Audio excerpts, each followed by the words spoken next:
Kepler, Night Vale, Gravity Falls, Hatchetfield, Bergsburg,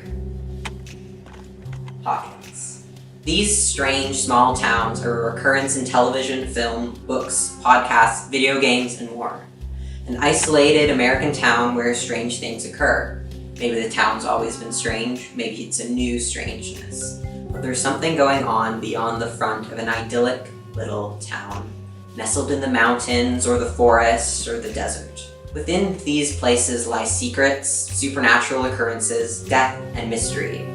But why is media about towns like this such a common occurrence? Why does it happen again and again and again? Well, I've done my research, and for the most part, all strings lead back to one place. This is Strange Small Towns, the legacy of Twin Peaks.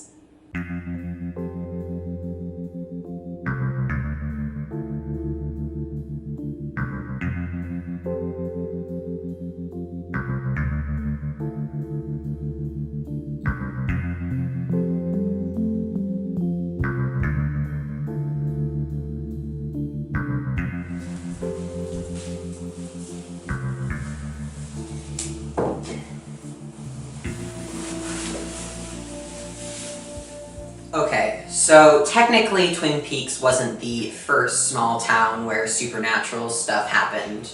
Arguably, the starting point can be traced back to earlier fiction, especially the works of Stephen King, with Derry and the other small towns would populate his works. But his stories were rooted in horror and had a different impact than that of Twin Peaks, both the show and the fictional town itself.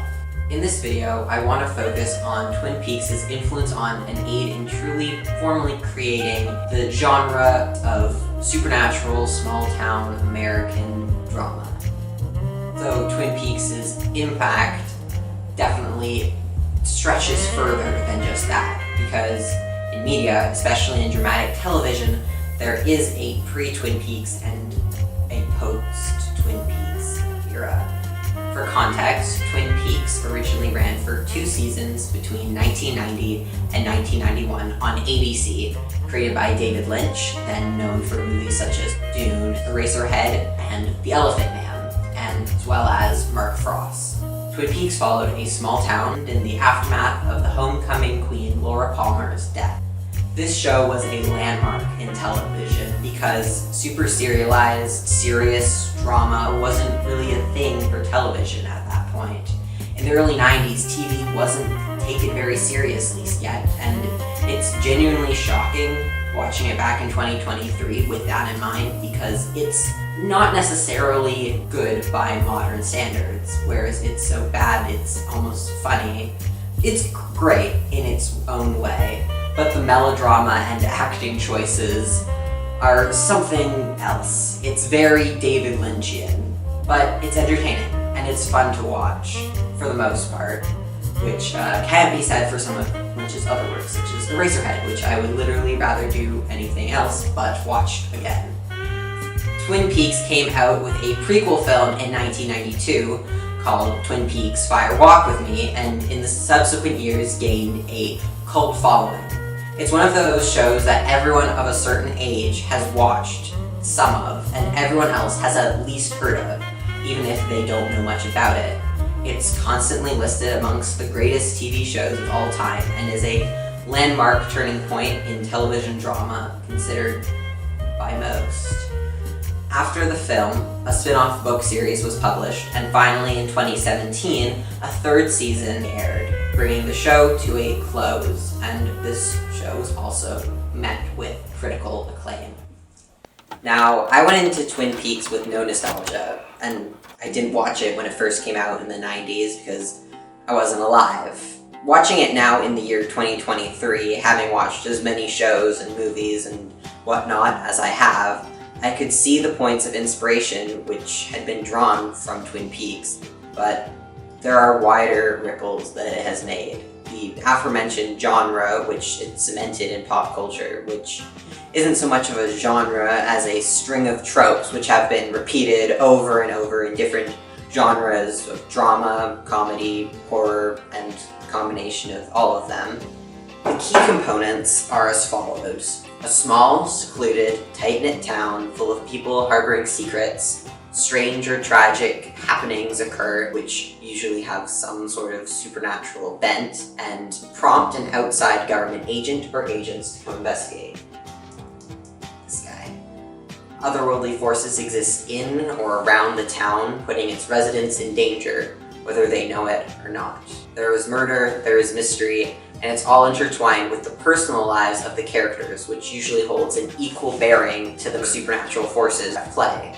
Some of these works use a less defined supernatural threat in the same vein as Twin Peaks, and with a more mysterious, inexplicable entity, while others veer away from that and focus more on defined monsters or cryptids, though the two overlap in some instances, such as Gravity Falls.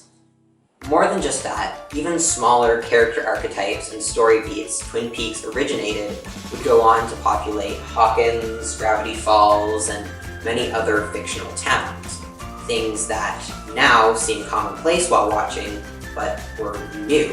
They began those. To both good and bad effects. Some shows like Riverdale in the early seasons were desperate to emulate the aura of Twin Peaks, especially with casting Madchen Amick, which I'm so sorry if I butchered that name, the actor of Shelley. Other works, like the video game Alan Wake, here, are blatant pastiches or arguably rip-offs of Twin Peaks, taking almost all visual signifiers beat for beat from the show and just altering it ever so slightly, like seen here with the lamp lady, who's the log lady, which could be a nice homage or just lazy depending on your point of view. Most of the things I've mentioned aren't one-to-one parallels with Twin Peaks, with the exception of Alan Wake, which has too many references to the show to count, from the show's setting to the characters, as mentioned before, which, if you want to know more about, the YouTube channel In Praise of Shadows made a video on the video game and covers a lot of the references to the show there. Link to the video in the description. There are other strange small towns in fiction, but not all of them conform to the sort of pattern seen here. All of the works here take strands of influence and make them their own. But what about the towns themselves? Twin Peaks uses its setting of a northern logging town just south of the Canadian border to its fullest. The setting helped form the aesthetic and the story of the show, and it wouldn't have worked without it. Likewise with the other towns, the setting plays a vital role in shaping their identity. For example, Night Vale is a desert town, isolated and surrounded by nothing but sand and dirt. This contributes to the otherworldly ethos of the place and its seeming disconnect from the real world. The same could be said for Kepler, which is the setting for the second season of the D&D podcast, The Adventure Zone, by the McElroy brothers and their father. Kepler is an isolated Appalachian town in West Virginia.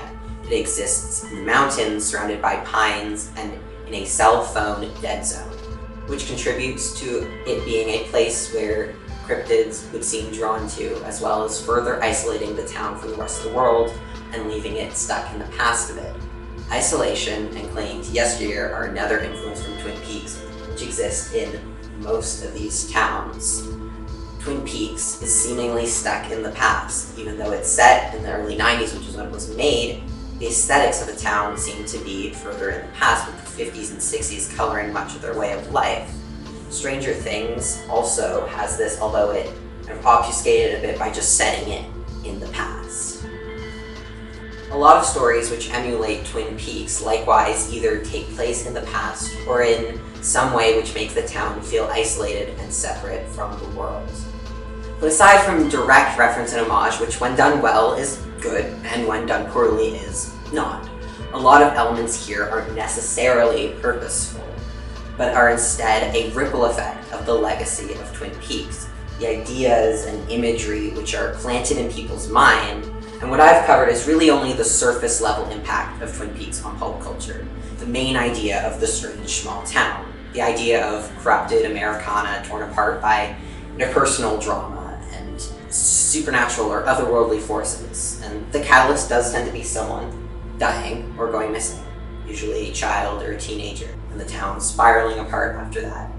This structure has been repeated again and again and again, and then those stories echo and parallel each other, building upon the visuals and ideas which have all lead back to Twin Peaks.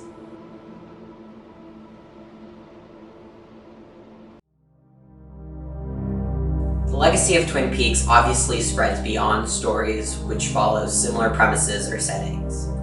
Like I said, it was a turning point in dramatic television. Before HBO shows like Oz and Sopranos really brought prestige television to prominence, there was Twin Peaks, which is hilarious in hindsight because by modern standard, the show isn't all that good. It's a strange show, some of which hasn't aged that well, but its impact is huge on pop culture, whether we're aware of it or not. What I cover here is mostly an aesthetic legacy, the parts people have taken and adapted to fit a wide range of stories, even if vaguely similar ground is tread. Twin Peaks was a game-changing work of fiction. While still being a product of its time, its legacy remains to this day. It lives on in mysterious government agents in black suits, in quaint houses in the forests where something unknown lurks, in old-timey diners serving cherry pie and good coffee. It ripples through fiction and will likely continue to do so for years.